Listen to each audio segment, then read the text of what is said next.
Aujourd'hui, on va voir ensemble quels sont les différents types de outreach, donc comment faire de la prospection pour avoir des clients pour son agence digitale.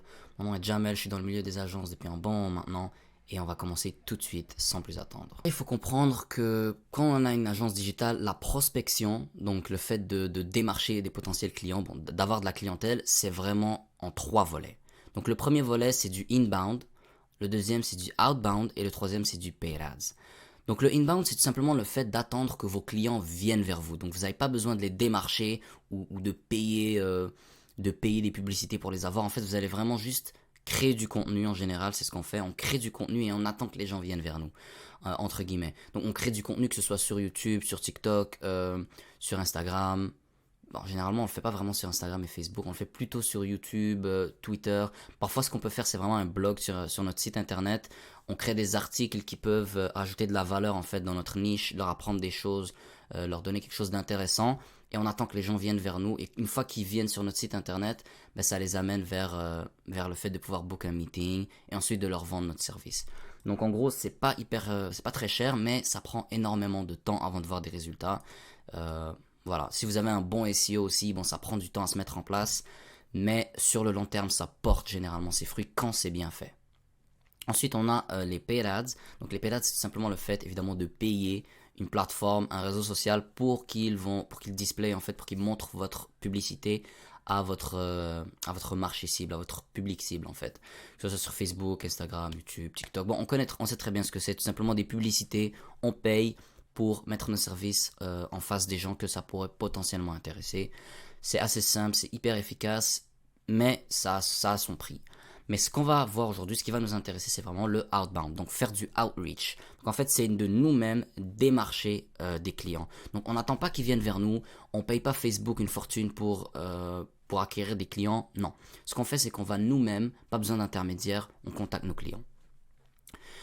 Donc ça peut se faire de trois manières, les trois plus grandes manières en fait de faire du outbound. Il y en a d'autres, mais ça c'est les plus efficaces et les plus entre guillemets simples. Premièrement, c'est par téléphone, donc on prend notre téléphone et on appelle des leads qui peuvent être intéressés par notre service et on essaye de leur vendre notre service tout simplement. On a la même chose par email, donc on leur envoie des emails, on essaye de leur vendre notre service. Et le troisième volet, c'est vraiment par DMs, donc que ce soit sur Facebook, Instagram, Twitter, peu importe. En fait, on va chercher notre niche. Là où notre niche est, ben c'est là-bas c'est ce réseau social qu'on va utiliser pour faire des DMs, pour leur envoyer des messages évidemment. On va pas choisir un réseau social sur lequel notre niche n'est pas implémentée.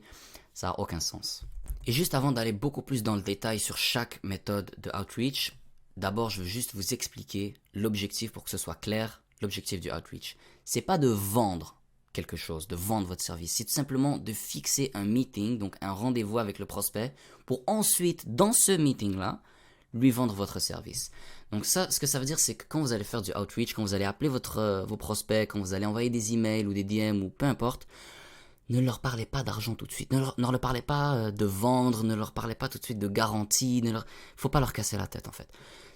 Votre unique objectif quand vous faites du outreach, c'est le seul objectif vraiment. C'est juste de les avoir sur un meeting, sur Zoom. Vous leur dites, en fait, l'objectif final, c'est de book un meeting de 15 minutes sur Zoom ou sur Google Meet avec votre prospect. Vous voulez pas faire du outreach et parler d'argent, vous voulez pas lui envoyer une liste de vos offres, de vos services, vous allez jamais réussir à close un client de cette manière-là, à avoir un client. Jamais.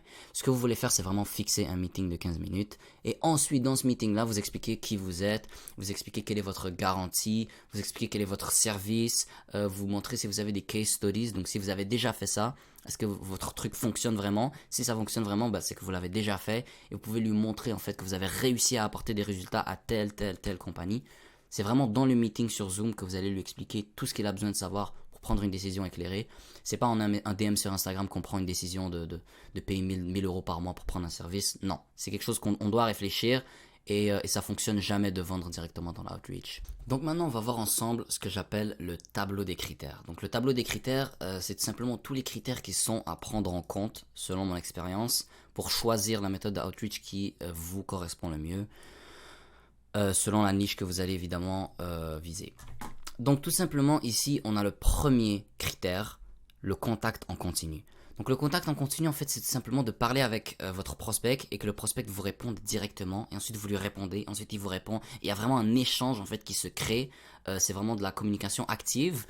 Par téléphone, c'est hyper simple d'avoir ça parce que, bon, quand vous avez votre prospect au téléphone, vous parlez, il vous répond, vous parlez, il vous répond. Il y a une conversation qui se crée. Donc c'est un très très gros avantage.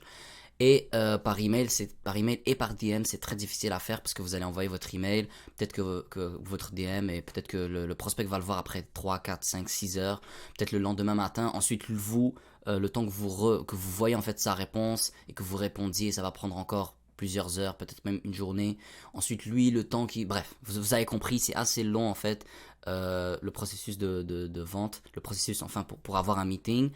Et plus le processus est long, plus vous risquez de perdre votre prospect pendant le processus. Donc c'est pour ça que sur ce point-là, le téléphone, imbattable.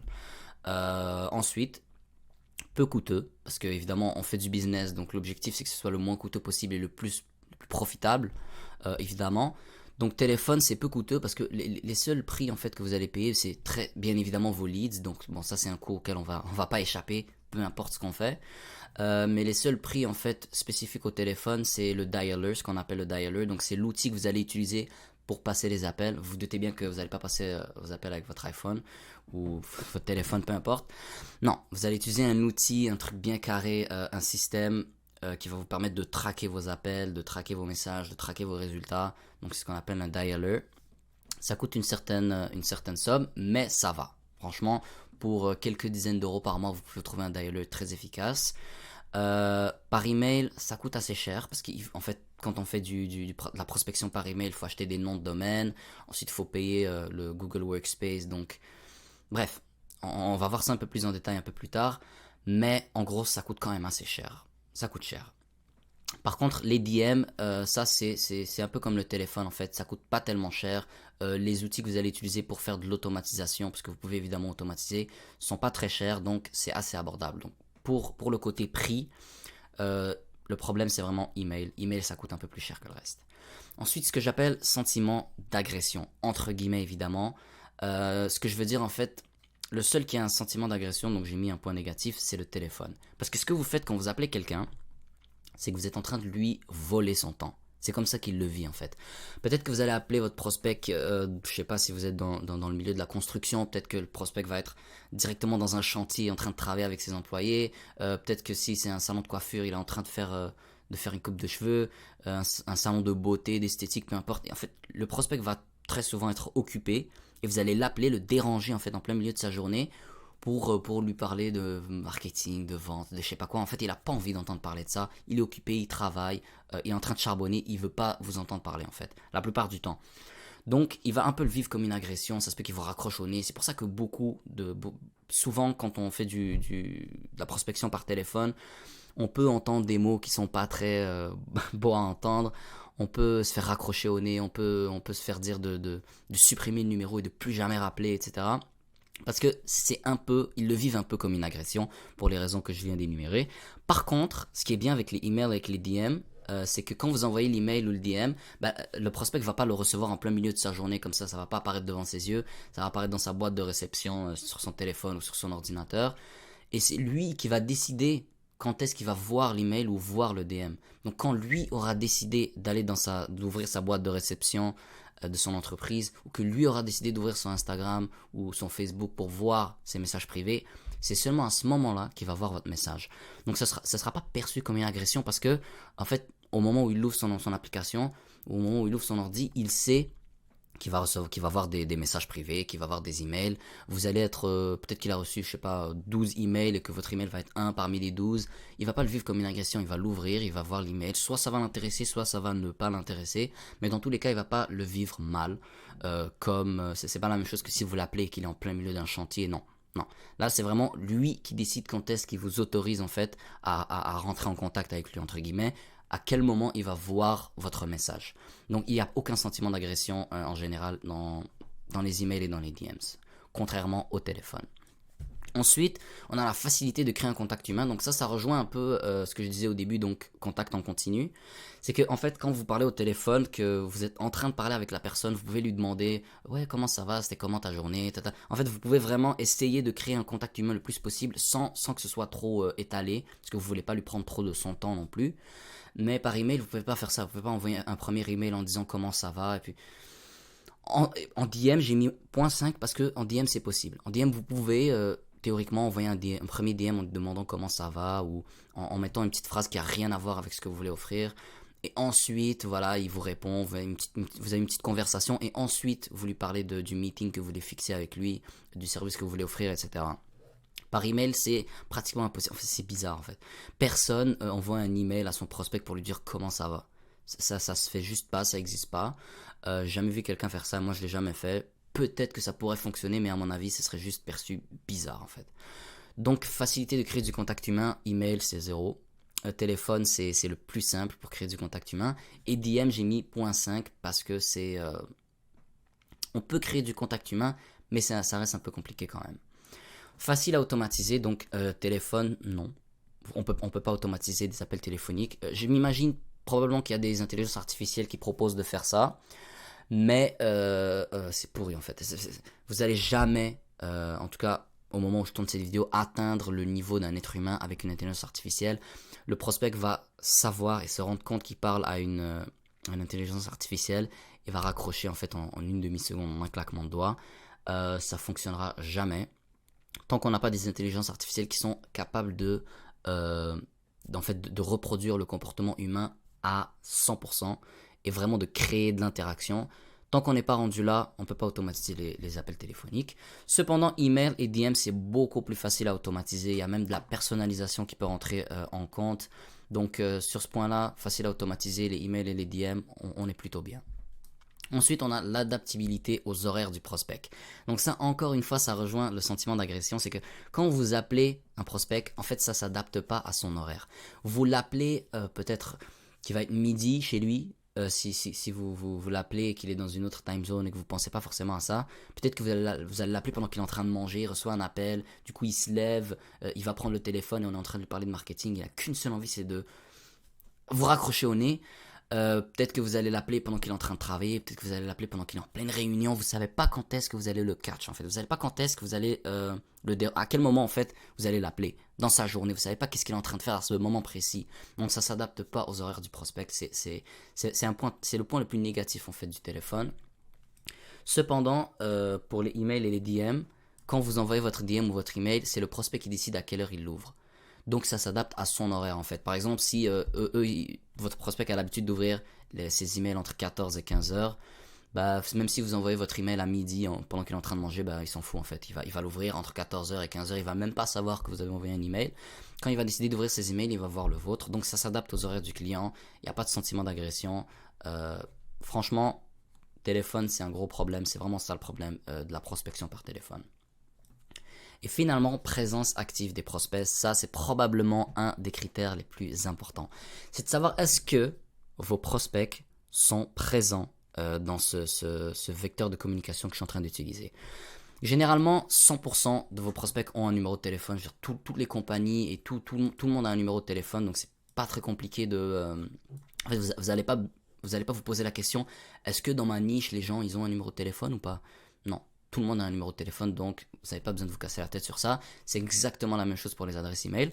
Cependant, pour les DM, c'est un peu différent. Ça dépend de la plateforme que vous choisissez en fait. C'est de vous demander est-ce que vos prospects sont présents sur TikTok. Par exemple, si vous voulez viser des compagnies de construction, bah, vous avez 99% des compagnies de construction qui sont pas du tout présentes sur TikTok. Ce sont des gens plutôt avancés dans l'âge et TikTok en fait ils sont pas du tout la cible de TikTok. Donc vous n'allez pas les trouver dessus. Vous allez plutôt les trouver sur des plateformes comme LinkedIn ou Facebook ou à la limite Instagram. Mais même là ils seront pas trop présents. Donc c'est de vous poser la question est-ce que mes prospects sont présents sur la plateforme. Donc ça va vraiment jouer surtout sur les DM parce que téléphone, email, tout le monde est présent. Mais les DM, il faut vous poser la question. Donc si vos prospects sont très présents sur les réseaux sociaux, bah, dans ce cas-là, c'est pas un X, mais c'est vraiment un point positif et vous pouvez vous rajouter les points.